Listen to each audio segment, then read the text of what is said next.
Okay, so it's recording now. And hello, Attiya. Thank you so much for joining me on this fireside chat today.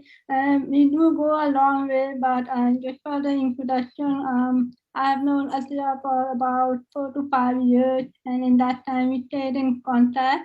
So Attiya Malik is here in Australia, was scholar. She graduated from University of Melbourne with a master's in education and leadership. Is that right, Attiya? Yes, it is.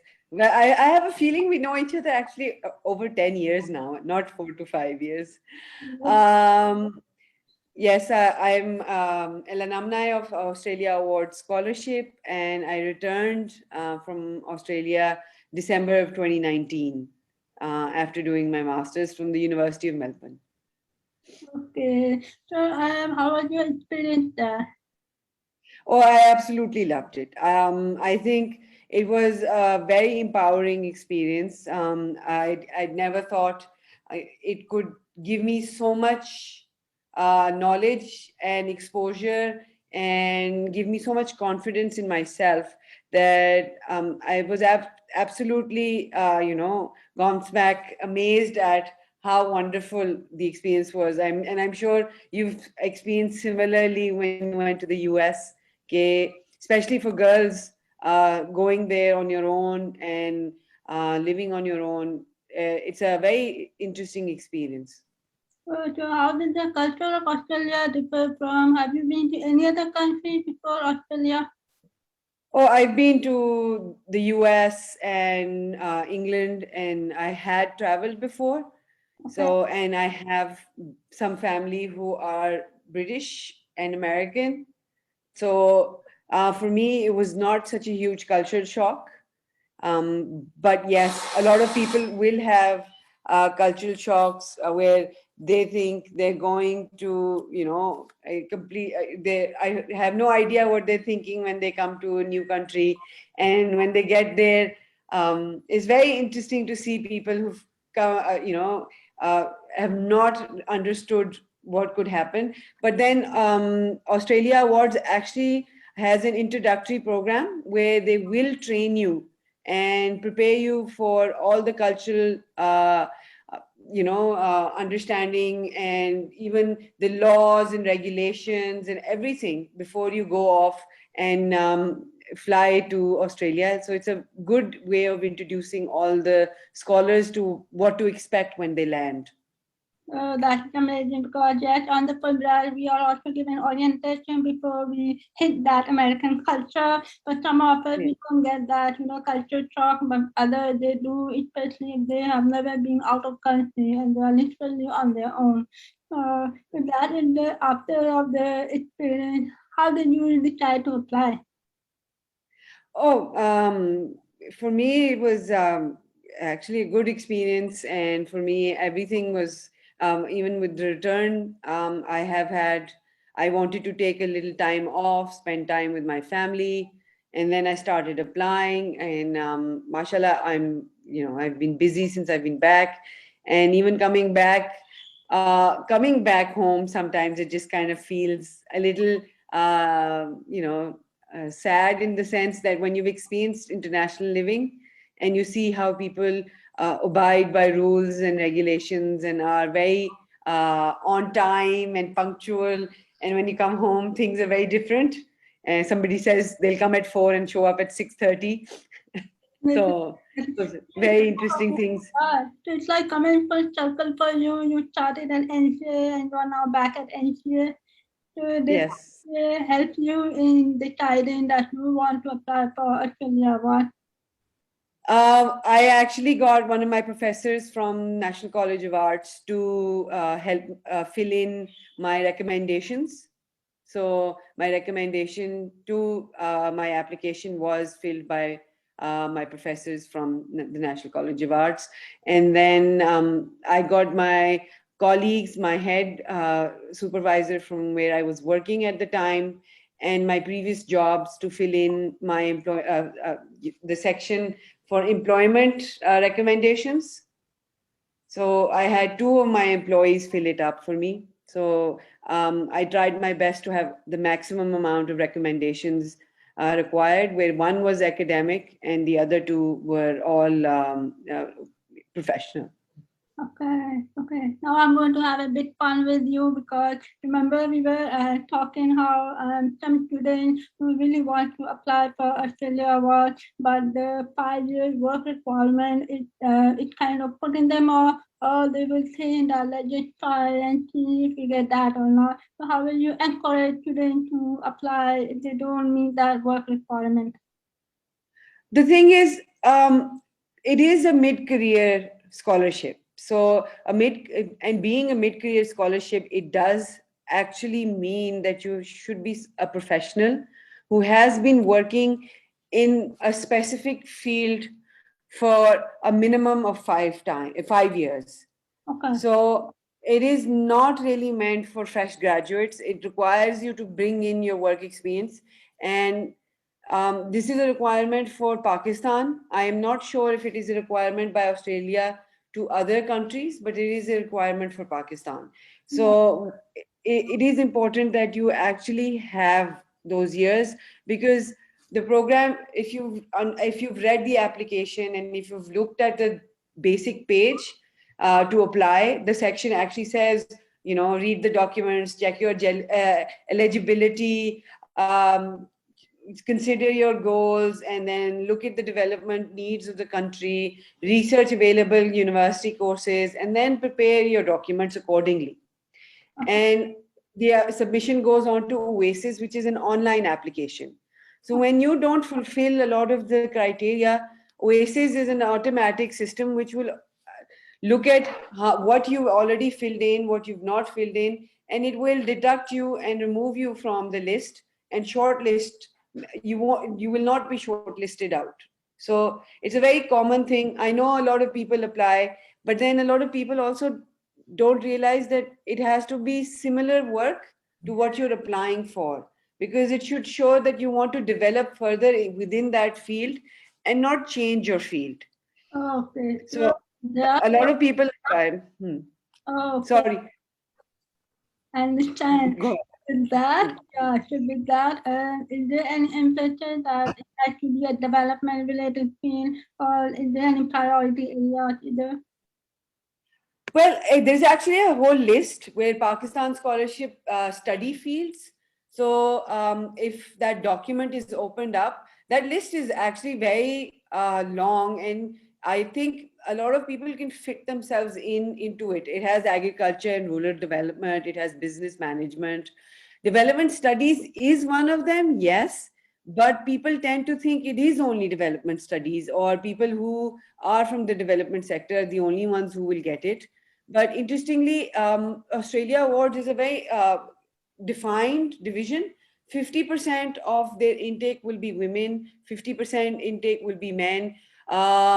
Then 50% will be people from the private sector or the NGOs in the development sector, and 50% will be from the government sector. So disaster management, environment and climate change, disability studies, education. I went on education, and I came from a private background. So I have no, government employment. I have never worked in an NGO, so I do not come from the development sector. And I had nothing to do with that. And then I am a woman also. So it's kind of a very nice division between it. But I think when people apply, they don't look at the fields that are actually part of what the development goals of Pakistan are. And they're not very small. It's not limited. You can even study law, you can study international trade, human rights, food security, finance, gender. It's very open. So the limitation is that people don't actually read the application and find the connection. So when they can't connect what they want to do with what is actually Pakistan looking for, in that sense of when they say development or sustainable development goals, that is where we lose. Yeah, so the United Nations, the LGBT, they have really expanded because nowadays due to COVID as well, the public health it has been given so much emphasis that more and more people are going into public health, and that can be development. But BBS and MBBS after doing that, you can go on a scholarship for medicine related things to the offer public health. So even they can Yeah. try to Australia what if they have their work experience. Because even for MBBS, they think that we have studied for 5 years, we had a house job. But even after that, you need to have 5 more years to work. 5 years of experience. A Yeah, house job is an internship or a requirement to yeah, fulfill your MBBS. yeah. But you have not worked for 5 years. So you have to be in the field for 5 years to They be able to are apply for it. Hmm. in the relevant field. And the experience in undergrad or the internship, they don't count or do they count? They do count in the sense that if the internship hours count to maybe working for 3 months in an internship will count to a minimum of, I think, 15 days work. If Yeah, you look at a full day's work, it's 15 days of work. And a year is 365 days. So yeah. a 15-day internship can add to it, but it can't be a substantial part of it. So people have to be very careful in the idea. If they've been working for 4.5 years and they have done a few internships, then yes, that's fine. But they've only worked for a year and they did an internship in their undergrad. Um, that doesn't add. It won't make a difference. Hmm. Okay. So as you know, I'm a consultant and I love advising students. And so Australia Award is by far the only scholarship I know. Maybe there are others which carry this requirement of having 5 years work experience. But the other scholarship, if they're affiliated with program, that program is still required 2 to 5 years of work experience. So you really have to make sure that whether or not you fit in the criteria and trying to fit in it doesn't work. Sometimes I encourage students to improve their profile, like get real work experience because how I emphasize that your work experience they really inform your research interest as well. Whenever you want Yeah, to go PhD or maybe any other coordinator type of position. yeah. So that's actually very correct. What you're saying, a lot of scholarships, and I'll start from where you began. So a lot of scholarship let you have or let you apply even if you don't have a lot of work experience. And this is one that yes, you have to have a certain amount of work experience. They actually have a small eligibility criteria that you need to fulfill to initially start applying, and then they actually have a checklist So, where you do a self-assessment that do you fit in what they require, do you actually have the minimum years of education, do you actually have what is needed by the scholarship, do you have enough work, and then if you're missing documents, you are automatically your application is considered incomplete and it is moved out and you do not get shortlisted. okay. So, so there are a lot of things. Then you need to have a lot of supporting documents and as many documents as you can put in. And a minimum requirement is that you actually have all your degrees in your academic records, your IELTS and TOEFL results, and the most important part of a completed application form is actually the developmental impact plan. Fine. So that's a very important part of your application, and it carries a lot of points, I would say, when it comes to what you want to do when you come back to Pakistan. How will your degree and you be able to help Pakistan become a better country, or how to help the masses within the country, even if it's a small change, how do you bring that change? The impact. And the fun part of the developmental plan is that you can come in from the micro to the macro, and you can do, for me, this degree will do all of this. and you can do your personal achievements and your personal goals, and then you can do goals where how can it help my country and my institute or anywhere I work, उनके लिए क्या फायदा होगा. So the advantage of actually the degree not just to you or not just to your country, you can actually put in both the parts, and it's a they have a template up for it. I would suggest whoever's applying, look at the template and fill the template in appropriately. And the things that you put in shouldn't be, I will save the world one day level. It should be realistic. Be very realistic. The more realistic your goals are, they know you're telling the truth. A lot of people think, okay, we need to fabricate, okay, when we will come back, we will set up a new institute ourselves, we'll open a hospital or we'll open a school and we'll run. It's too much. If you were able to do that, I think you could have done it without the degree also. So they know you're just trying to say things that you may not be able to do so. So actually have realistic goals. Yeah, you need to be in touch with the community you are part of and how focused your goals can be. It is also possible that whatever you identify, they may not be implemented. I mean, it is also possible, right? Because purpose got I wrote goals, but out of 5 goals, maybe only 2 of them will achieve. I still have a long way to go. So that's why the development impact is like short and long-term growing goals, right? The immediate goal that you will be able to do right away, and then the middle and the long term, 10 years plus. I'm looking at 10 years. Yeah. So, how was your journey there? I mean, you were in interior design and then you moved to education. What motivated you to do that? Oh, well, when I did my master's in interior design from NCA, I realized the type of teaching that was happening there was very different from what I'd experienced in school or in my undergrad. And I'd actually had a really tough time getting teachers to actually think that I could do something. So when I stepped into NCA, the teachers were very interesting. Their method of teaching was so interesting. And for somebody who was a middle tier student, I shot up to becoming the top student in the class just by the change of method in teaching. Okay. So when that happened, I was kind of taken aback, and I sat down and I thought to myself, what changed? I'm still the same person. I'm still the person who somebody said may never amount to something, or I'm still the same girl. And how have I just gone from somebody who thought I would never go above this to something which is way beyond the arts? So I realized it was the teachers.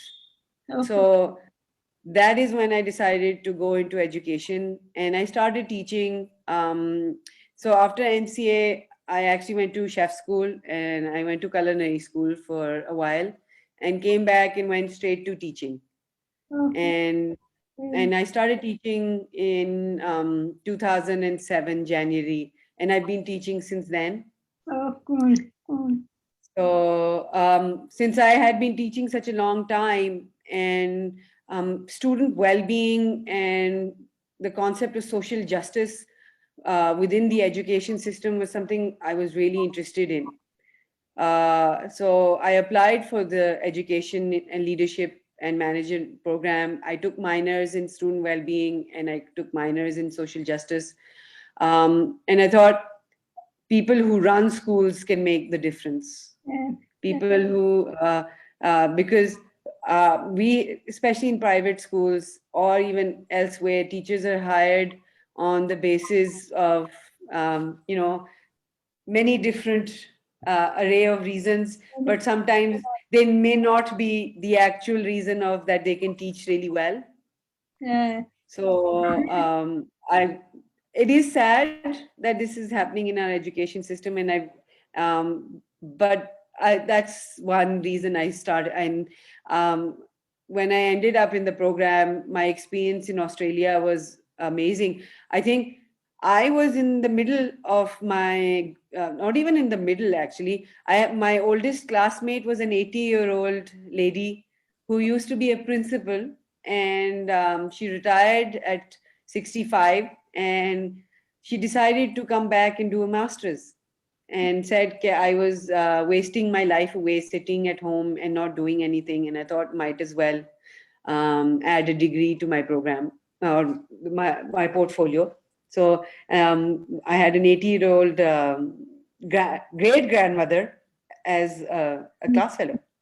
That's amazing. I also read on your LinkedIn profile that I talked to you for a bit. While you were at University of Melbourne, you participated in their community services and you got an award for that mobility award. That was really fascinating because there we have this exemption that, okay, if you are getting a full public scholarship, we just have to go and study, but it matters so much to the university. As an international student, you keep giving back to their community as well.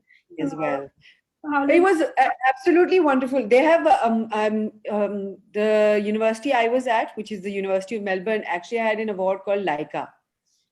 So leaders in the community. I actually took part in that, and for that I volunteered on campus, off campus.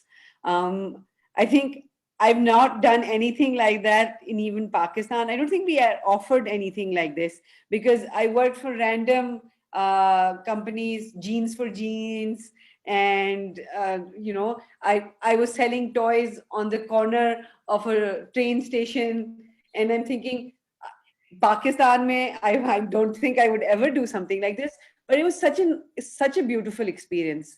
And the university, for the university experience, I was actually part of two things where it was the student union. So the student union actually lets all students who are struggling with their exams or failing actually have a hearing with teachers, and they go in and they talk to them, and the whole case is presented, and you actually have a student with you who will write down what is happening as a witness, that if the teachers try to take any action which is against you, you actually have somebody as a witness. So I used to go as a witness uh, for students who were struggling with their studies or in their exams, and jot down what was finalized. And if the student wanted to go back to the committee and say that you have taken an unfair decision, I would be called in as a witness to say, this is what happened, this is what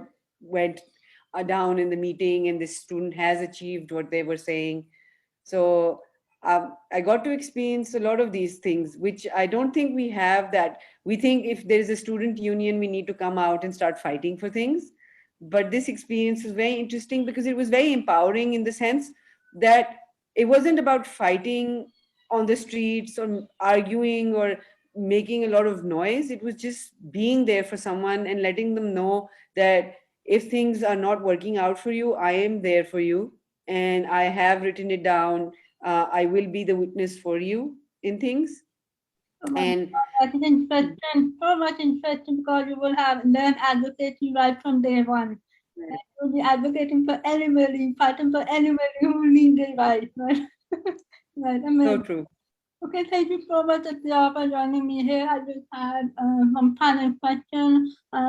Given how the pandemic is offering and Australian border, New Zealand border are kind of closed right now, will you still advise students to apply for a scholarship and see if they can have their chance at maybe start studying from home until the border is open and they can reach Australia? Will you still encourage students to apply? What is your I would about that? I would truly say that people should apply for it, should not hold back.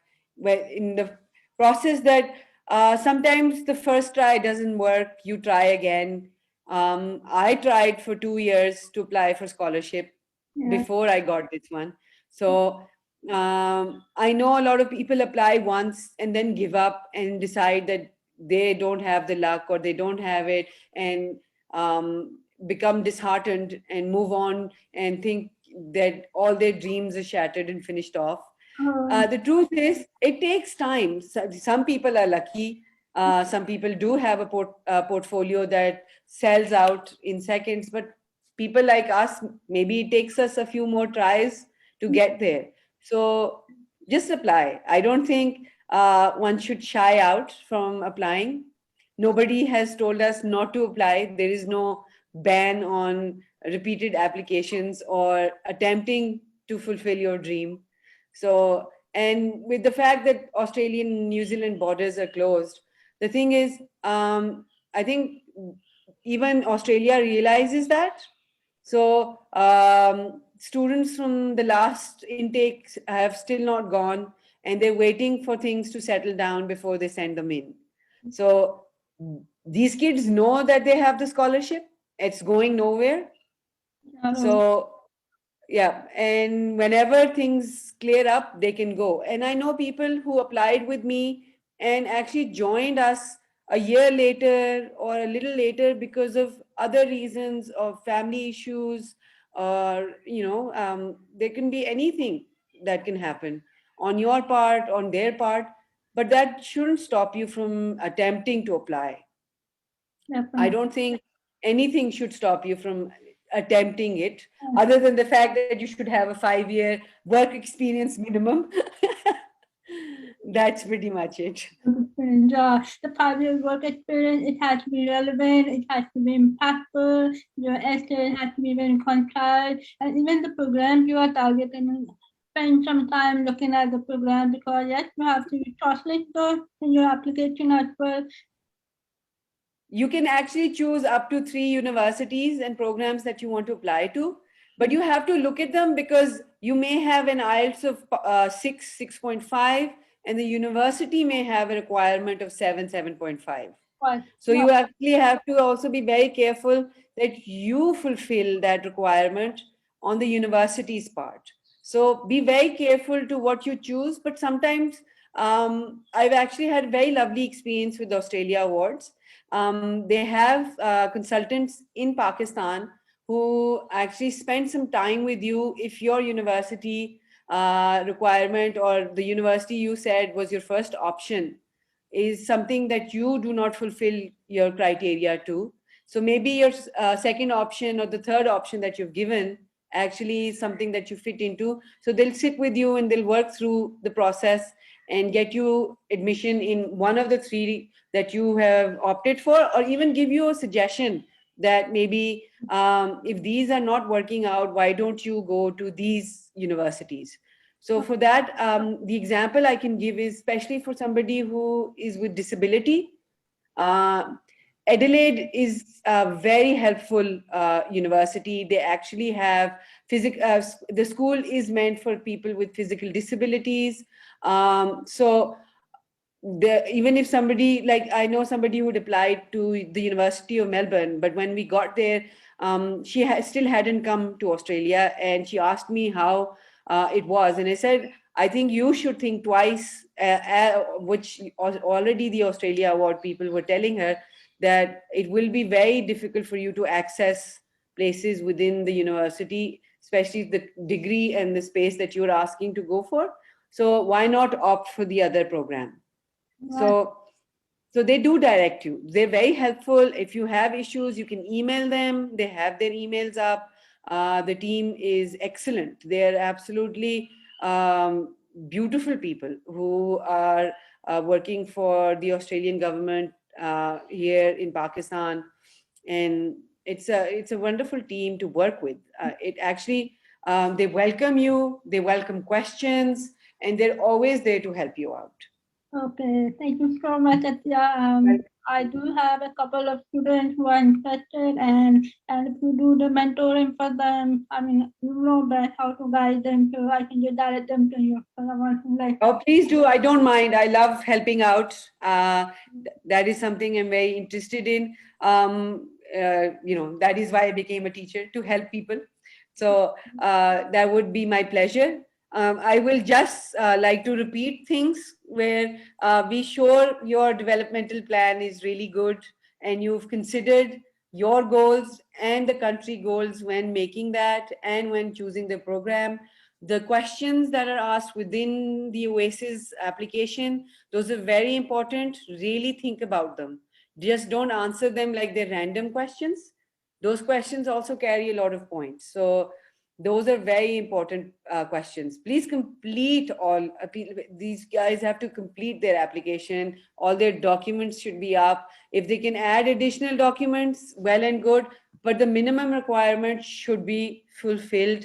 And make sure that the program you choose is actually something that reflects with the list and what you have already done. So the 5-year work experience that you have, it should be building on it, since it is a mid-year or mid-career break. So it wants you to expand and maybe become a leader within a community where you are a middle management, or maybe within the system. So it wants you to be trained enough to come up to the level where you can be part of the leadership. Definitely.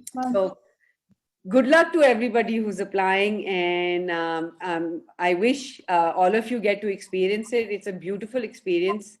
Well, somebody else is paying for you, but I think it brings a lot of responsibility on your shoulders, because I felt that I was meant to do a lot more than just the degree, because if they were willing to spend so much on me, then I should be giving back to their community also. Yeah, definitely giving back. Yeah, that is so important, giving back. Yeah. So I really wish you best of luck for your future Thank endeavor, you. and I hope you get to implement all the goals you highlighted in the development with time eventually. Yeah, and I wish you lots of success and prayers for you. Thank you so much. Thank you so much. Thank you. Best of luck. Take care. Thank Allah Hafiz. you.